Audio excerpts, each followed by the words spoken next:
Hello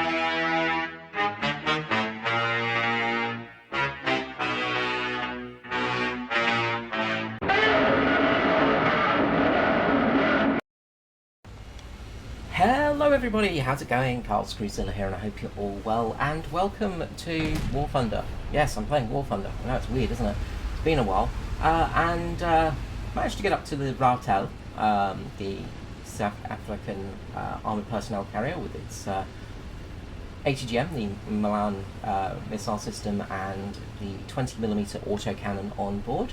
A very cool little weapons platform and troop manoeuvring system. Really useful vehicle over in Africa, and really has done wonders for the South African military. It's one of those vehicles that really did a lot of hard lifting. Still a bit unsure on its capability in War Thunder, just because it's stock at the moment, and as you can see, it's slower than a it's about as fast as a mouse, which is great fun. You've got to love vehicles, especially scouting vehicles, that are so ridiculously slow. We're on the Frozen Paths map, I think that's the name of it, and as you can see, the enemy have got to spawn basically up there in the tunnel, and I didn't really work that out. I didn't really pick that. Quickly, we'll just put on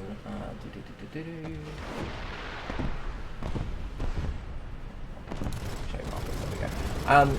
Didn't really want that. So as you can see, there's a Markova Mark 1 there, and there's an MBT-70 coming up the hill.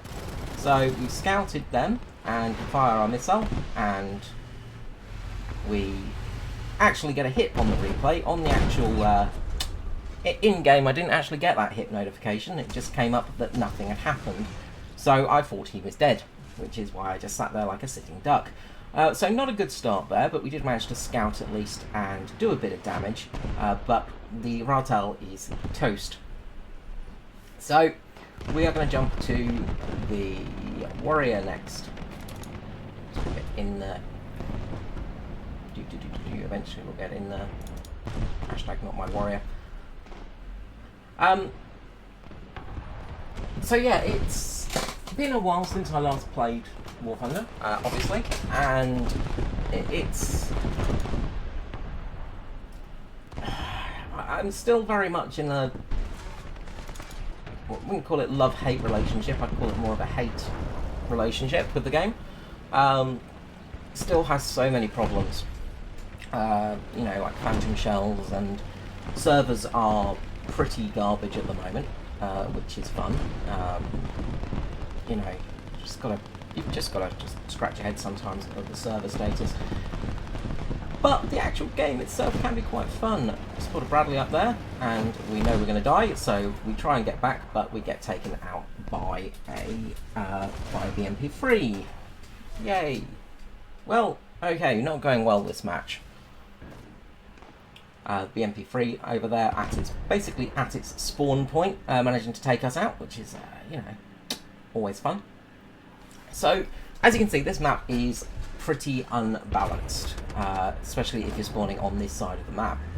Now, right here is where things get interesting, because we've got an enemy tank there, basically in our spawn, and we've got a second enemy tank in our spawn. So we managed to take out his engine on the XM803, and we knocked him out as well. No, this is 9.3, isn't it? So yeah, sorry, I think I said later on it was a 9.0 match, but no, it is 9.3, isn't it? Hideously up-tiered, as always is the case in War Thunder. Back over there, we take it out, and I spot on my mini-map that there is a couple of tanks approaching to our rear. So let's turn around. So we've got an AUBL coming in. Let's spin the tank around. Hello there, little speedy boy. Goodbye, little speedy boy. And that is that. So three kills within the span of about a minute. So that's not too bad. Now, as you can see here, if the enemy had managed to push into our spawns and get to where they wanted to be with all three of those tanks, we would have been bollocksed. But luckily I managed to spawn in time. So we got very lucky in that respect. So that made things a little bit easier. Now we're going to have to actually start trudging our way around and get into a position where we can fight the enemy. So we're here in the Shod Kaldal. Decent tank, decent premium tank, and you know you've got some okay advantages in this vehicle. It's not the worst vehicle to be in a up tier because you've got the great gun on board, and you know the 105mm gun is always a welcome feature, and especially with arm piercing fin stabilized Skynex Sabo shells, you know you've got the punch that you need. It's relatively speedy as well for what it's based upon, and has okay manoeuvrability. It's got decent protection as well, and that's the main thing. Is protection. You've got the added protection on this tank, especially on the front, which will give you the chance to survive a couple of extra things because you have the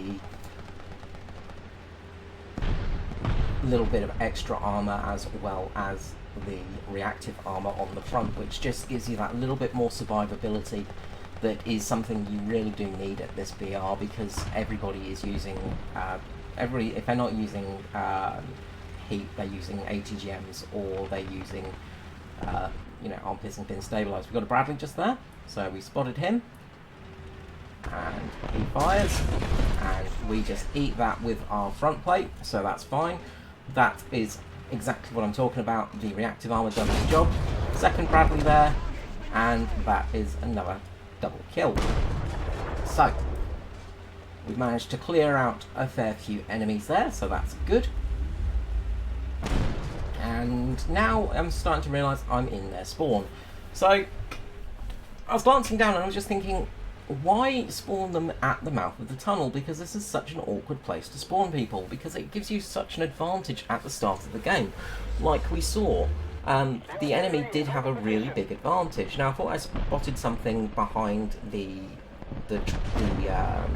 train just there, so I was just keeping back a little bit and not pushing too hard because I didn't really want to go out into a crossfire.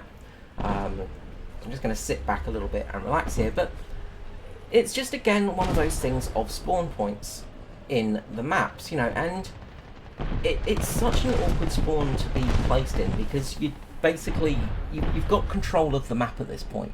You've got such a good view, especially up here. You can see almost to our spawn, as you saw last time round. So you control almost all of this section here with a good long-ranged weapon platform, and then of course you can get through the tunnel pretty quickly. Obviously they do have a little bit of a climb, but it just really makes it questionable, and you just have to ask if anyone actually playtests these maps, because they're just ludicrously outbalanced, or unbalanced I should say. So we know there's an enemy tank to the right of us. Don't know what it is at the moment, but we will soon find out. It is the Object 279, so a very beefy tank. And we're going to come flying over the hill here. There it is. Boom, right in its bum, straight through, and that is one dead. Super heavy. So now I want to get the heck out of dodge, because we're basically in their spawn. So that means that they can see my location, and we're in trouble here. So let's dart off over this way and go and hide in the built-up area. Now, this is where it gets a little bit stagnant for the game, because we've done our job. We've managed to clear out a lot of enemy vehicles and put their push to an end. We're just keeping an eye on the area as well now. So we're just going to come around this corner, and we're going to come head to head with an anti-aircraft vehicle. So this is where it's going to go a little bit wrong. And don't notice, oh notice, oh crap. And we take a shot and we hit the engine, of course. Bugger.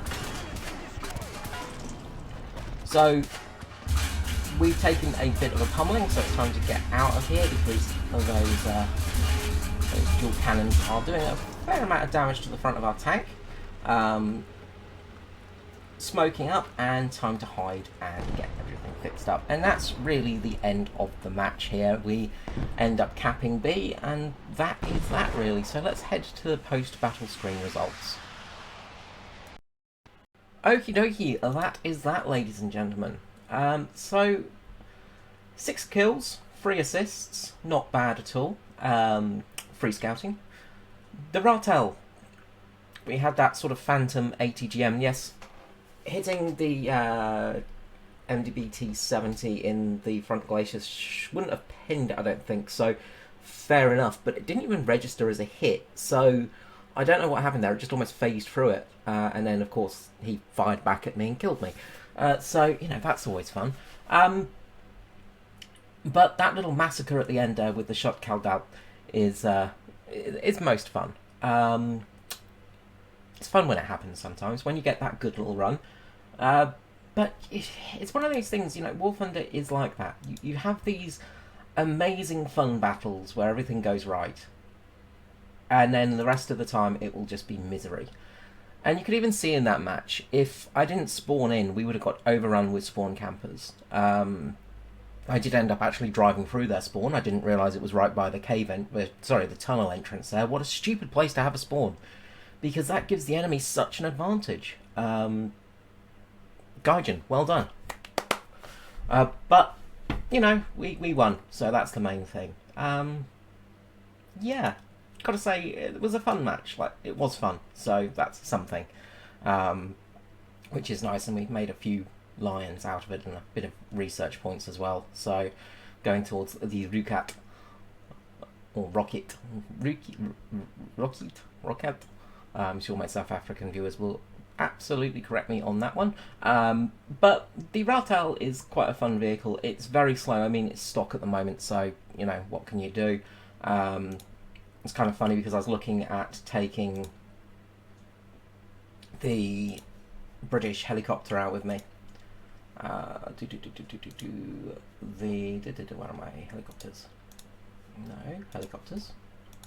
I was looking at taking out the Scout. But the issue I have with the Scout is the fact I can't actually get it off the floor because it's stock and doesn't have enough lift to take up its ATGMs, which I kind of find an interesting choice in a vehicle, especially a military vehicle in its application, that it can't actually fly, but oh, whatever. One of those issues, you know, in War Thunder that you just have to scratch your head at and be like, come on Gaijin, seriously, you know, up your game please. It was nice to have a same tier for once rather than a pure up tier, because the amount of times I've been fighting and basically it is just, well, it's just the XM1 and 9.3 matches every time, so, you know, just to have at least a 9.0 match is something a bit different. Although, again, I've not actually had a down tier or a 8.3 battle in this lineup. Everything has been at least 9.0 or 9.3, which is just, it's a bit stupid in all honesty. It's one of those things you just go, well, that's really dumb. You know, wouldn't it be good to actually have you know, non-up-tiered matches for a change? But you can still, you know, make a difference in slight up-tiers. You can still do things, but it just makes life a little bit harder. So, yeah. An actual fun battle in War Thunder. I didn't think it was possible. Alright guys, thank you so much for watching. I will see you all next time. Have a wonderful day. Bye-bye.